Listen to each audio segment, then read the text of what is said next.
간병비가 부담스럽다. 작년에 실시한 인식조사에 따르면 간병을 경험한 국민의 96%가 이런 생각을 가지고 있다고 합니다.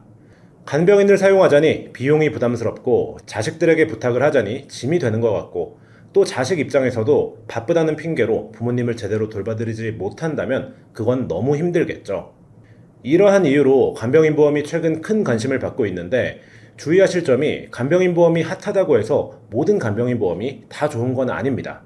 보장성이 부족하거나 한도가 낮거나 말도 안 되게 비싼 상품으로 잘못 가입하고 그때서야 연락을 주시는 분들이 너무 많아요. 오늘은 간병인 보험을 어떻게 가입해야 하는지, 어떤 회사를 골라야 하는지, 그리고 필수로 추천드리는 특약까지 꼼꼼하게 알아보도록 하겠고요. 최근에 추가된 강화고지형 플랜의 엄청나게 저렴한 가격과 일반형 간병인 보험의 한도 상승 소식 역시 모두 비교표에 반영해놨으니까 끝까지 시청 부탁드리겠습니다. 그럼 첫 번째로 간병인 보험이 꼭 필요할까? 이 얘기를 간단하게 해볼까 합니다. 각종 상해나 질병, 인공관절 수술을 했다든지 암이나 뇌졸중, 심장질환 또는 이렇게까지 심각한 상황이 아니더라도 내 면역력이 떨어졌거나 나이가 많아 신체 기능이 약해졌을 땐 감기로도 할 수 있는 게 입원인데요. 가족이 있더라도 거리가 너무 멀다거나 일을 해야 한다거나 돌볼 아이가 있다거나 24시간 내내 간병을 해드리기에는 제약이 너무나 많습니다. 또 1인 가구이신 분들은 나를 케어해줄 간병인이 언제 필요할지 알 수 없으니 미리미리 준비해두시기도 하고요. 이 보건복지부의 의료서비스 경험조사에 따르면 간호간병 통합병동 입원 비율이 젊은 나이인 30에서 39세에도 56.5%나 차지하고 있었고 40에서 49세는 33.9%, 50에서 59세는 29.4%, 60세 이상은 45.4%나 차지하고 있었습니다. 간호간병 통합병동 입원 일당도 간병인 보험에서 굉장히 중요한 특약으로 많은 분들이 가입하고 계시고요. 또 여기 해당 없음란은 간병인까지 필요하지 않은 입원이라든지 가족이 간병을 해준 경우도 여기에 포함되기 때문에 비율이 꽤 높게 나온 것 같습니다. 통계청에서 확인한 소비자 물가지수를 한번 살펴볼게요. 우리가 체감하는 평균 물가보다 간병인 서비스 비용이 가파르게 상승하고 있다는 것도 확인할 수 있는데 이 말인즉슨 지금이야 간병비가 10만원대 정도에 머물러 있지만 앞으로는 더욱 가파르게 오를 가능성이 있다는 얘기입니다.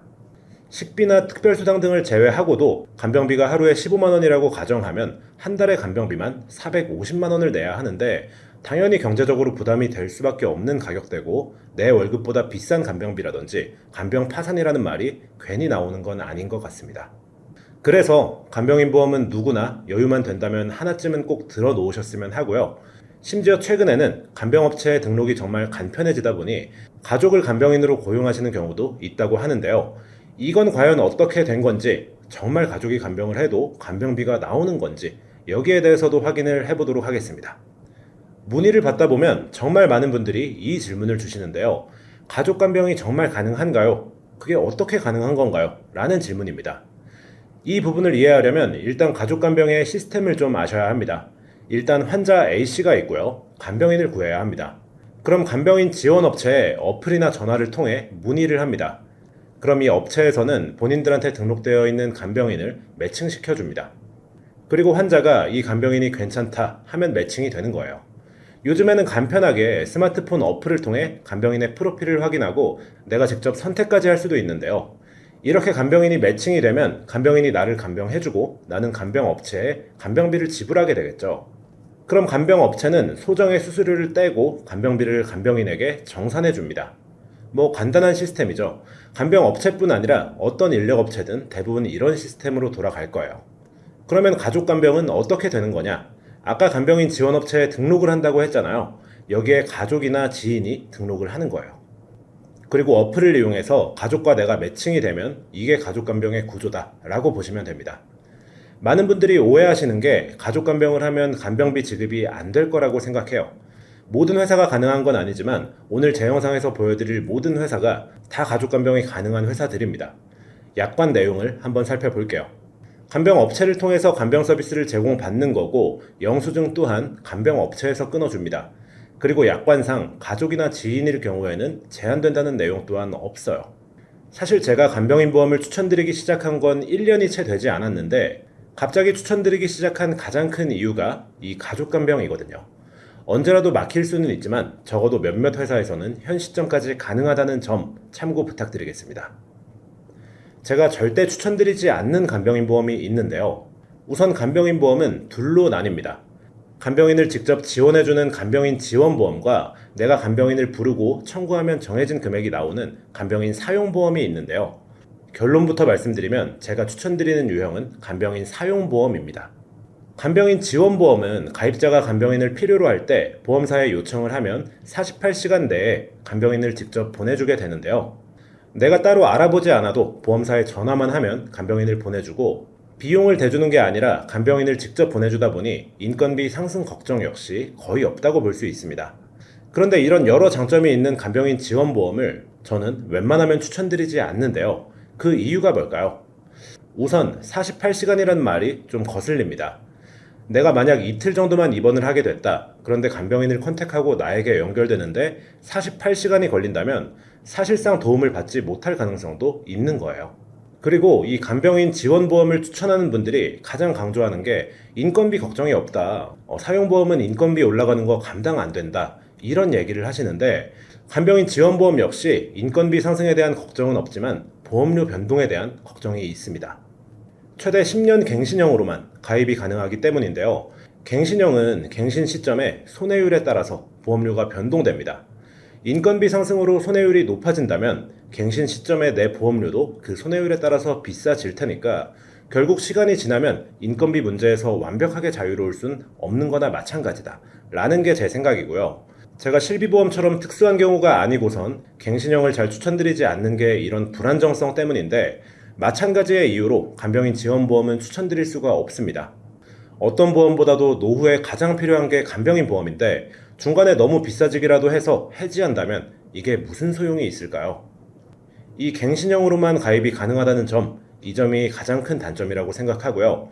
다음으로 간병인 사용보험은 가입자가 직접 간병인 업체나 어플을 통해 간병인을 고용하고 그 영수증을 청구해서 간병인을 사용한 일수만큼 가입금액이 지급되는 방식이에요. 비갱신형으로 구성할 수 있기 때문에 안정적이라는 점이 큰 장점입니다. 가족 간병이 가능하다는 점도 있고요. 그리고 필요할 때 간병인을 사용하고 영수증만 청구하면 되니까 활용도 역시 굉장히 높습니다. 하지만 간병인 사용보험 역시 단점은 있는데요. 내가 가입한 금액만 딱 지급이 되다 보니 추후 인건비가 상승한다면 간병인 보험만으로는 간병인 비용을 감당하기 힘들 수 있다라는 점입니다.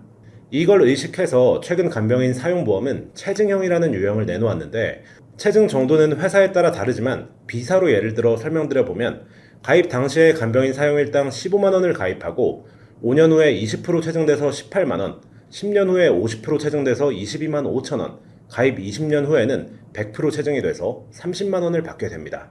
앞으로 보장받을 날이 많이 남은 30대, 40대, 그리고 50대 분들까지 이 체증형이 잘 어울린다고 볼 수 있는데요.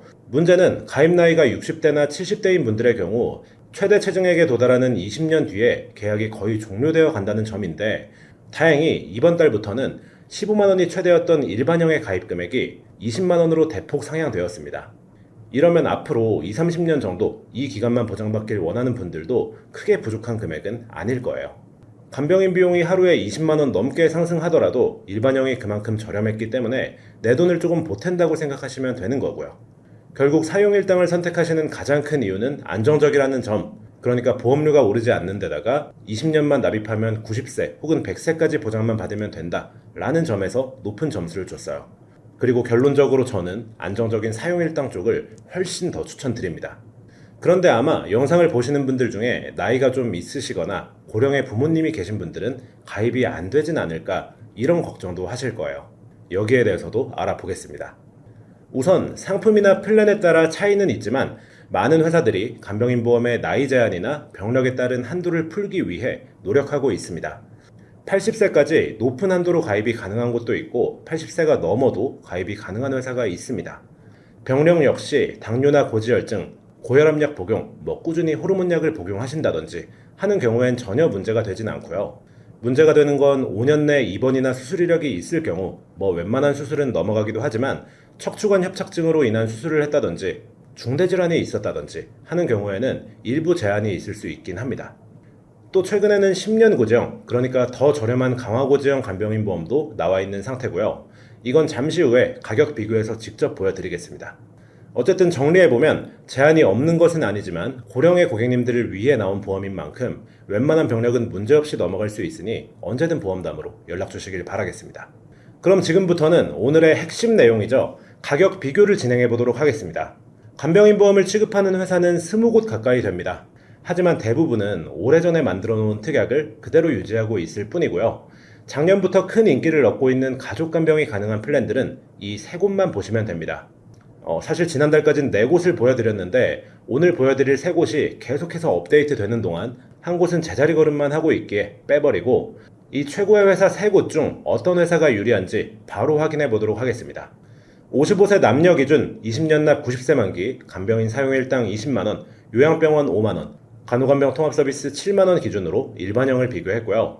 체증형의 경우엔 간병인 사용일당이 20만원이 아니라 15만원으로 줄어듭니다. 대신 최대 체증 금액은 30만원까지 올라간다 라고 보시면 될 것 같고요. 먼저 55세 기준 일반형 설계입니다. 격차가 크지 않다고 오해하실 수 있는데 현재 조건이 가장 유리한 3개 회사만 뽑아서 비교했다는 거 다시 한번 말씀드리고요. 보시면 남성 기준에서 B사가 여전히 압도적인 1위를 기록했고 남성분들은 B사 외의 다른 회사는 고려하실 필요도 없다 라고 보시면 됩니다. 여성 기준으로는 A사가 가장 저렴하긴 했지만 C사와는 300원 정도 차이가 거의 없었고요. 다음으로 체증형 설계도 한번 비교 확인해 보겠습니다. 각 회사의 체증형 조건이 제각각입니다. A사는 단독으로 2가지 체증형을 운영하고 있고요. 때문에 체증형 상품들 비교는 체증이 될 만큼 된 20년 뒤에 얼마나 보장을 받을 수 있는지 확인해 보는 것으로 하겠습니다. A사의 20년 후 2배 체증형 상품과 B사의 3단 체증형 그리고 C사의 4단 체증형 상품이 동일하게 30만원의 보장 금액을 보여줬습니다. A사는 5년마다 10% 체증되는 유형과 20년 후 100% 체증되는 유형 이렇게 2종류의 체증형 상품이 있는데 한때는 가장 좋은 간병인 보험이라고 했지만 이번에 B사와 C사에게 체면을 구겼네요. 남성 기준으로 살펴보면 B사가 5년 20%, 10년 50%, 20년 100%라는 3단 체증 조건을 가지고 있음에도 A사보다 저렴했습니다. 그것도 훨씬 저렴했어요. 그리고 여성 기준에서는 A사의 20년 뒤 100% 체증형이 저렴하긴 했지만 C사와의 가격 차이는 1,000원이 조금 넘는 정도죠. 이 정도 조건이라면 5년 20%, 10년 50%, 15년 80%, 20년 100% 이렇게 4단 체증이 가능한 C사가 훨씬 유리한 조건이라고 판단됩니다. 최종적으로 보면 남성분들 기준 B사가 압도적으로 유리한 조건이었고요. 여성분들은 A사나 C사 간에 좀 저울질을 해보고 결정하시면 되겠습니다. 그리고 여기에 오늘은 특별한 플랜도 보여드린다고 말씀드렸죠. 강화고지형 플랜들의 가격 역시 살펴보도록 하겠습니다. 각 성별에서 가장 좋은 조건을 가지고 있던 남성 B사, 여성 C사의 강화고지형 플랜입니다. 일반형 먼저 보면 동일한 설계 내용임에도 남성은 19,390원, 여성은 26,527원으로 기존 플랜보다 훨씬 저렴했고요. 다만 남성 B사의 경우엔 강화고지형에 아직까지 20만원 설정이 불가능했고 여성분들께 유리했던 C사는 20만원 설정이 가능해서 15만원과 20만원 가격을 둘 다 표시해 놨습니다. 그리고 강화고지 체증형 역시 비교해보니 남성은 28,760원, 여성은 42,219원으로 훨씬 저렴했고요. 이미 가장 조건이 좋았던 B사와 C사인데 강화고지형으로 설계하니까 한층 더 저렴한 가격이 나온다는 것을 확인할 수 있었습니다. 게다가 강화고지형 설계에서는 납입면제까지 포함이에요. 따라서 입원이나 수술 이력이 별로 없는 분들이라면 꼭 이 강화고지형으로 먼저 심사를 넣어 보시고 혹시나 병력 때문에 거절된다고 해도 B사와 C사의 기존 간병인 보험 플랜도 보셨다시피 가격이 너무 좋으니까 큰 문제는 없을 거라고 생각합니다. 본 광고는 광고심의 기준을 준수하였으며 유효기간은 10일로부터 1년입니다. 이렇게 해서 오늘은 간병인 보험의 종류부터 특징과 장단점, 그리고 절대 비추천드리는 간병인 보험의 종류와 사용일당을 추천하는 이유, 그리고 회사별 보험료 비교까지 보여드렸고요. 가장 뛰어난 상품의 실제 설계안과 체증형 상품 유형의 차이점도 설명드리면서 각 유형별 보험료까지 빠짐없이 설명드렸습니다. 오늘 보여드린 설계별 가격에 대해서 궁금한 점이나 문의사항 또는 직접 설계를 받아보고 싶으신 분들은 상단의 연락처 혹은 카카오톡 채널 검색에 보험담 검색을 통해 문의 주시면 친절히 답변 드리도록 하겠습니다. 영상이 도움이 되셨다면 구독과 좋아요 꼭 좀 부탁드리고 앞으로도 유용한 영상을 받아보고 싶으시다면 알림 설정까지 눌러주시면 감사하겠습니다. 그럼 저는 다음 시간에 더 유용한 내용, 더 유익한 영상으로 돌아오도록 하겠습니다. 감사합니다. 본 광고는 광고심의 기준을 준수하였으며 유효기간은 10일로부터 1년입니다.